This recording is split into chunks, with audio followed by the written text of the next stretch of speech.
El món de l'art és, jo penso, molt semblant al món normal, únicament que té unes quantes característiques pròpies.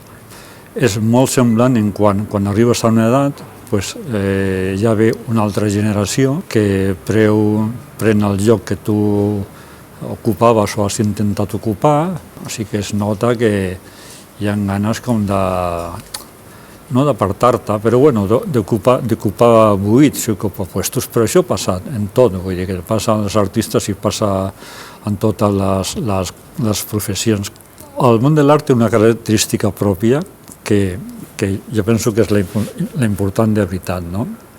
Costa molt arribar a gran treballant dins del món artístic, però és que ja costa molt començar a treballar sent jove i costa molt continuant sent jove. O sigui, les dificultats són sempre des que inicies o decideixes treballar dins del món artístic. Aquesta sí que és una característica important. Ja fa temps llegia un informe que havia fet la Fundació La Caixa que deia, primer, que del negoci global de l'art en Catalunya o en Espanya, crec que en Espanya només un 2,5% arribava als artistes, grans, joves i mitjans. I també, segons informes que a vegades he llegit del Conca, a Catalunya, artistes que compleixin les normes que diu el Conca que s'han de tenir en compte per ser professional, no arriben ni al 50%. És dur per tothom. Penso que no és més dur la gent gran que per la gent jove. El problema que té el sector cultural, i això es va veure quan les retallades del 2008, 2009, 2010, que van haver-hi les assemblees i les manifestacions, és que li costa molt que explicar les seves reivindicacions davant de la societat. I aquest és un problema molt gran, perquè la societat pensa sempre que l'artista viu de subvencions i el que vol és viure de la sopa boba i tal i qual, amb la qual les reivindicacions han de ser molt clares, molt concretes, i tota reivindicació que sigui semblant a la que pugui tenir qualsevol persona no artista s'ha d'anar molt en compte. Què problema té un artista quan arriba gran? Quan arriba gran té el problema de que pot ser que no tingui una pensió de jubilació. Qualsevol persona que tingui qualsevol professió que sigui autònoma o ha cotitzat o no ho ha fet. I si ho ha fet, tindrà una pensió, i si no, no ho ha fet. Vull dir que en aquest cas s'ha de buscar sempre què és allò que diferencia a l'artista d'una professió normal. I això és un tema molt delicat, perquè el que no es pot fer és reivindicar davant de la societat un tracte especial, perquè això no s'entén. Jo no dic que sigui just o no sigui just, sinó que això no s'entén perquè recordo tot el tema de les retallades i la ciutadania, els que estaven una mica que discutien el per què els artistes eren en contra sempre dels artistes. Jo no sé si cal posar al centre de les polítiques tal i qual, però és que per mi el problema no arriba quan arriba als 65 o 70 anys, és que el problema ja està abans. Si els artistes rebem el 2,5% dels diners dels pressupostos i els diners que corresponen al negoci de l'art, vol dir que el problema no està a la jubilació ni està quan siguis gran, està de jove ja. I a més aquí tenim de diferenciar dues coses. Una cosa és l'espai privat, o sigui, la relació de l'artista amb la societat privada, la societat civil, i una altra cosa la institucional. Amb la societat privada l'artista el que ha de fer és com tothom, que és arribar a l'acord a veure vostè què posa i jo què poso. Vostè posa l'espai, vostè posa els diners, vostè i jo què poso. Jo poso el treball i s'arriba a l'acord. Jo no dic que sigui això bo o dolent, dic que estem en aquesta societat. És la societat capitalista. Una altra cosa és quan l'artista té tractes amb tot el tema públic i institucional. Aquí sí que calen polítiques d'aclarir tot el tema que s'ha reivindicat tantes vegades del Codi de Bones Pràctiques i aquí arribar a acords amb les administracions perquè es compleixin.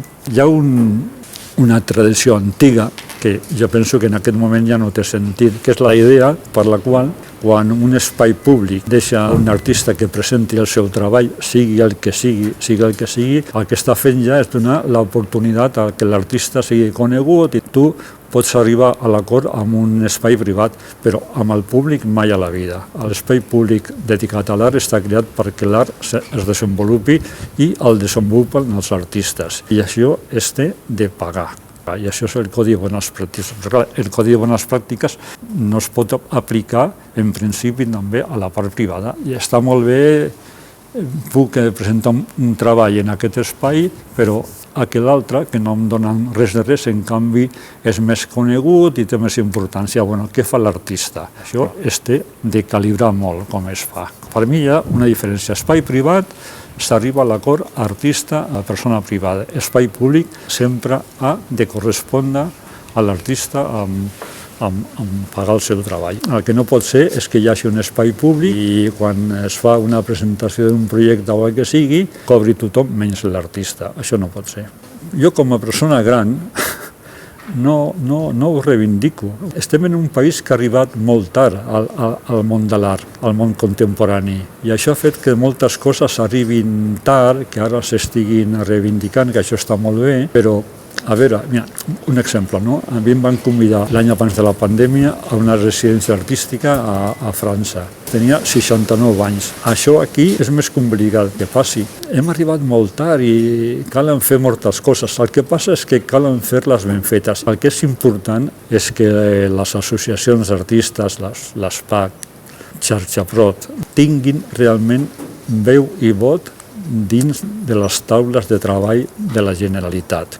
Que no siguin només, com ha passat moltes vegades, jo m'incloc a mi perquè ho he estat i sé el paper que he jugat, que no siguem només les figures que homologuen les polítiques que després no es compliran. Han de seure, tenir veu, tenir vot i que es compleixin els acords. Quan dic que aquí hem arribat tard, jo penso que encara no s'és molt conscient. La dictadura va ser un aïllament total. I això encara dura. I aquí moltes vegades explico que és un país que hem passat de portar boina a sopar o a dinar esferificacions amb el Ferran Adrià, sense passar tot l'itinerari que cal fer i que cal conèixer. A França, a Alemanya, que també he treballat a Alemanya, hi ha una pressió sobre les polítiques culturals, sobre la cultura, millor dit, que no va d'amunt cap avall, va d'avall cap amunt. Que hi ha associacions que inviten artistes. En aquesta que et comento tenia 69. La següent van a una artista, una noia que tenia 20, no arribava a 30. No miren aquestes històries. El que passa és que aconsegueixen que sigui important el que es fa. Aconsegueixen que sigui important a la ciutat o al poble on es fa. Que tingui convocatòria.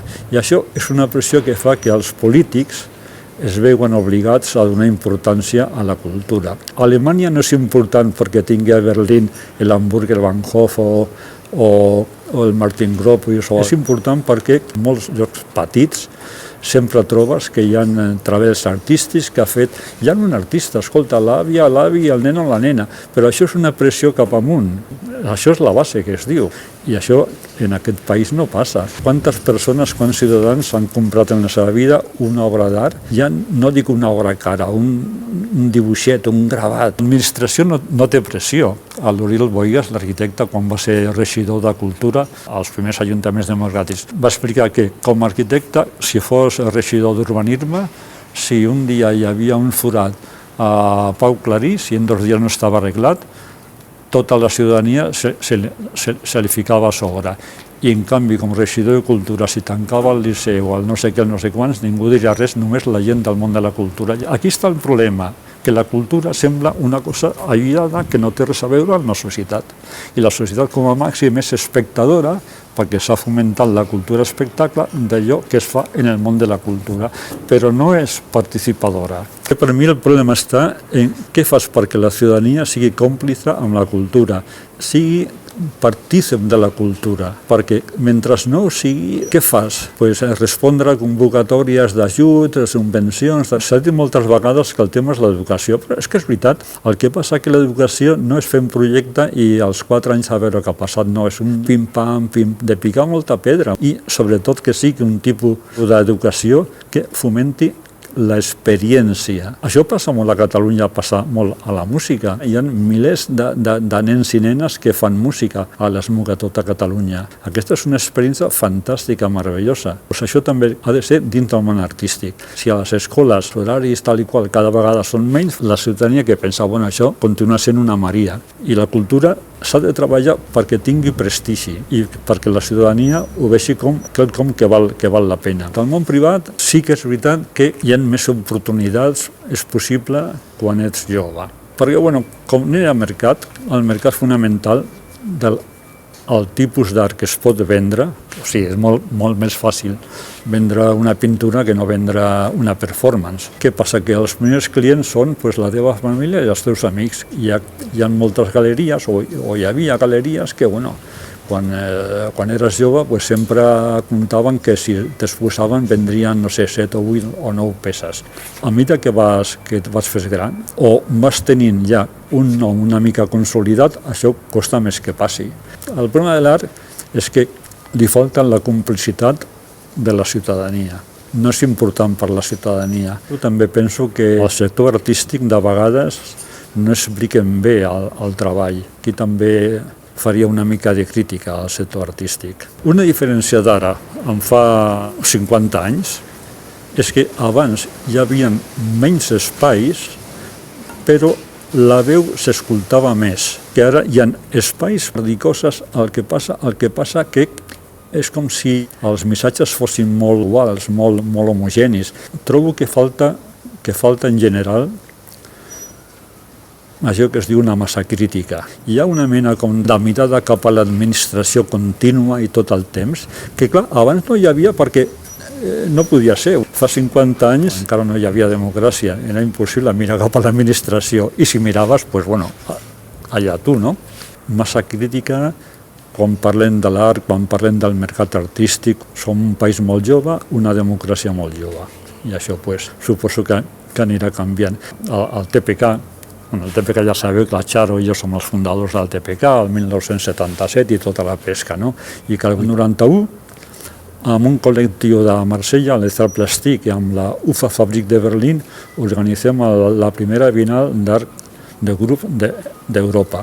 I vam fer una part a Hospitalet, una altra part a Marsella i una altra part a Berlín. A Hospitalet no va haver ni ningú que fos de fora de l'Hospitalet, perquè això, la perifèria sempre està a la perifèria. Tenia un pressupost de 250.000 pessetes. L'Estat Plàstic tenia un pressupost de 2,5 milions de pessetes. I la UFA Fabrik tenia un pressupost de 25 milions de pessetes. I tu afegies al nostre pressupost, el col·lectiu de França afegies un 0 i Berlín afegia 2 zeros. Està aquí normal. Fa uns quants anys, una xerrada que amb el Llucià Oms, no sé si era director responsable de les fàbriques de creació, va comentar que havia fet una estada per diversos punts d'Europa i va explicar pressupostos i era el mateix, o sigui, no variava. Els pressupostos d'aquí tenien un 0 menys que els francesos i 2 menys que els alemans.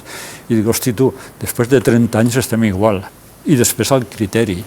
No val només tenir pressupost, cal tenir criteri. Que la cultura en aquest moment no és allò que preocupa la ciutadania. Li preocupa molt més l'espectacle. Si hi ha 20 espais o 30 i s'omplen, és que calen més. Ara, si tenim 5 espais i no s'omplen, és que cal canviar de criteri. Jo en aquest moment no conec tots els espais. El que sí que penso és que hi ha 3 espais fonamentals a Catalunya. L'espai del sector cultural, que treballa amb una visió molt lligada al que és amb la institució.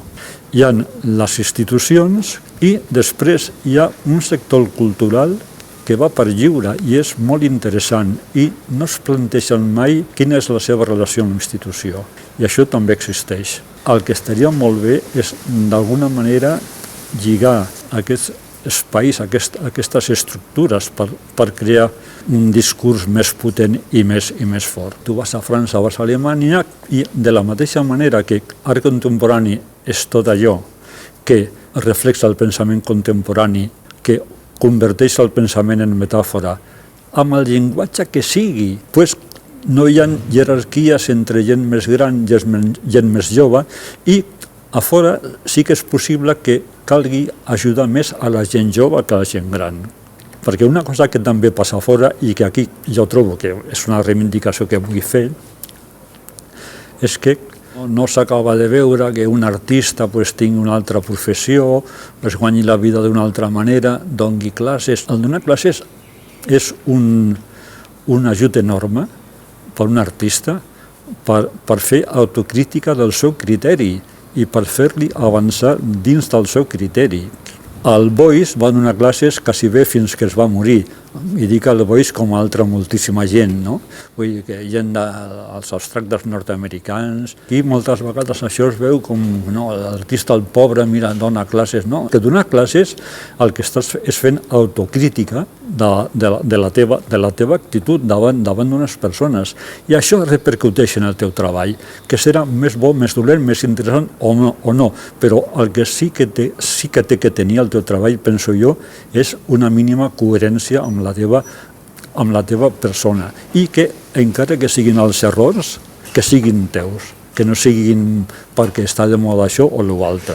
I jo reivindico l'artista que fa una altra història. Quan Amberes va ser capital cultural europea, em van convidar a donar una xerrada sobre art i cultura, i va coincidir que la xerrada meva amb el dia que a França es va donar el Premi Goncourt.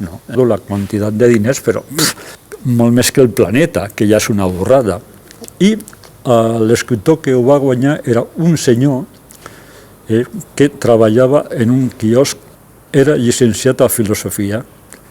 Es va muntar un debat fantàstic, perquè jo defensava que aquest senyor podia escriure i estar tranquil venent diaris perquè sabia que era un llicenciat en filosofia. Tothom em deia que no, que em deia que al revés, que al estar al quiosc el que li donava la tranquil·litat per poder escriure. Dic, no s'equivoqueu, aquest home té la tranquil·litat de ser-hi al quiosc, perquè ell sap que no és del quiosc, que no és d'aquí. El meu món no és d'aquí, no? Jo no soc d'això món, com deia Raimon, no? I això passa al món artístic. Si tu fas una altra feina, i a més la feina és, escolta, dins del món pedagògic, com que això no ha de repercutir en el teu treball? Si no ho fa, diria fins i tot que hi ha una mena com de negativitat ètica i immoral. La Bienal de Venècia ha estat ara. El pavelló que ha fet amb Selkiefer és brutal, és pintura. Aquí la pintura, quan fa que la pintura no ocupa espais importants en les institucions? I no reivindico la pintura, que jo com a pintor estic molt més tranquil quan la pintura no està de moda que quan està de moda, perquè quan està de moda tothom vol pintar, tu. Alemanya t'envia a un senyor com a Kiefer, i en canvi aquí, hòstia, sempre hem de demostrar que podem sopar al bulli. A mi ja em va bé, perquè com m'agrada molt la pintura, treballo molt millor quan no hi ha una pressió de fora, que sembla que si no pinta, sí. Jo recordo l'època de la Transvanguardia, que clar, era agobiant, perquè els que no veníem com jo, 40 quadros cada dia, semblava que eres un desgraciat. I ara, en canvi, això no passa.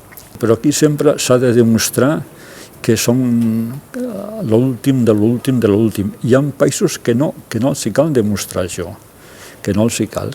A França passa, a Holanda també, Dinamarca també, i a Alemanya és que ja no tenen cap problema amb això. Per mi, l'important del contemporani és el pensament, i amb el pensament es tracta això, d'entendre la realitat, transformar la realitat en metàfora, i aquí fer servir el llenguatge que sigui. L'Antoni Muntados ho va dir, fins i tot quan treballes sobre temes com arxius hi ha d'haver la metàfora. Jo estic totalment d'acord. Un dia un amic em deia, un amic molt ficat al món del teatre, deia, mira, Agustí, em deia, aquí hi ha 6 teatres importants, institucionals, no? el nacional, bueno, ara la Beckett ja no sé si és privat o públic, el Lliure, tal i qual, no sé, 5 o 6 teatres. Clar, quan tu arribes a dirigir un teatre d'aquests, saps que et queden 4. I si aconseguissis un altre, et queden 3. I saps que arribes un moment en què ja no et queda cap, si has passat per tots. Això què fa? Què passa amb això? Home, això és una pressió. I això en el món de l'art passa. No hi ha tants puestos, o sigui, hi ha 3 o 4 institucions importants o museus, però de seguida s'acaba això. I el que passa també és que en aquest moment qualsevol persona que visqui a Catalunya té quasi bé la mateixa informació cultural o artística de qualsevol persona que visqui a Nova York, o la pot tenir. O sigui, la meva filla seguia lliçons del Chomsky per internet. Això et dona una visió del món molt ampli, però al temps també et fa molt conscient de que el teu espai és molt reduït. I aquesta és una pressió molt fort. Això és molt dins de l'àmbit de la crítica d'art. La quantitat de crítics i crítiques que quan comencen són totalment radicals i que a mesura que passa el temps i veus que les expectatives es van minvant. És que és normal, és que estem en un món aquí, al nostre país, molt petit. La cultura la fem tots i totes, però hi ha gent que la concreta, que són la gent, els intel·lectuals, els artistes, o sigui, clar, és com una mena d'illa. Quan hi ha qualsevol projecte, qualsevol artista que té una projecció publicitària enorme i fantàstica, això, clar, aconsegueix cues de gent, però això no vol dir res. Als anys 80, cada vegada que es feia un festival, i més si aquest festival sortia d'institucions, de seguida hi havia tota la crítica dels que eren progres, perquè dèiem que calia més fomentar l'educació de base que no el festival, que el festival només era una cosa, una bombolla, que passava un dia, 2 o 3 i que ja està, i que s'acabava. En aquest moment hi ha festivals i aquesta crítica ha desaparegut, ningú la troba a faltar. Jo penso, bueno, serà que no cal i ja està. O sigui, en les històries del 2008, tu veies que mentre els bancs rebien diners públics, mentre el sector de l'automòbil rebia diners públics, la cultura era l'única que la ciutadania la veia com si fos, bueno, és que aquesta gent volen això, la sopa boba, no? I clar, tu dius, bueno, què està passant aquí? Aquí el que està passant és que no s'està explicant el que es fa. La pressió per les polítiques culturals no vindran mai perquè el sector cultural la faci, vindran perquè la faci la ciutadania.